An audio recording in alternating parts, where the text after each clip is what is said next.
Of Kenya in Article 182 requires that 2/3 is met. And in KERICHO County, there are 47 members of the County Assembly, which means this Senate has determined that the threshold is 32. That was an issue that we debated. Others think it's 31. But in this case, the ICT Authority of Kenya determined that according to the evidence presented, 33 members of the County Assembly voted to impeach the County Governor of KERICHO. Mr. Speaker, all of us here are litigant, one way or the other. I have never, in my history of litigation and going to court, sworn a joint affidavit with my co-witness.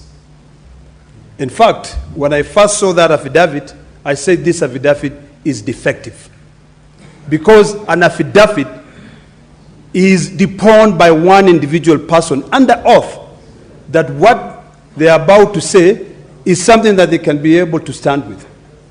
When I looked at the affidavit that was sworn by 18, allegedly 18, I'm told one bolted out and presented a different affidavit. It was very difficult for me to determine who is taking responsibility on what.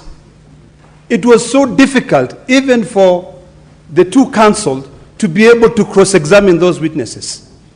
Because one of them said that I signed the affidavit at 1 p.m. after lunch, yet we have been shown evidence clearly that the proceedings proceeded all the way past 9 p.m. So, Mr. Speaker, I don't want to belabor the point.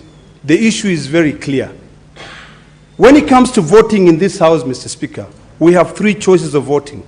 You either vote to the affirmative and say yes, or you vote no, or you abstain.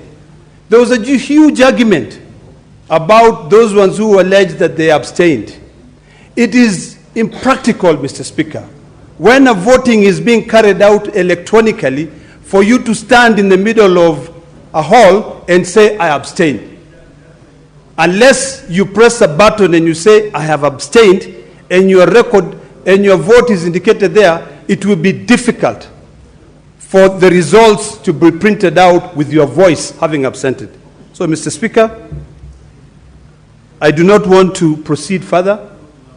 I want to urge this Senate to recognize the ICT Authority audit and their findings and their conclusions, and proceed accordingly with the impeachment hearing so that we can be able to delve into other matters that requires this Senate to call these governors to account for the resources that we sent to the county governments.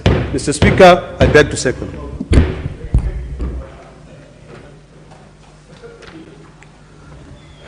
Honorable Senators, I will now propose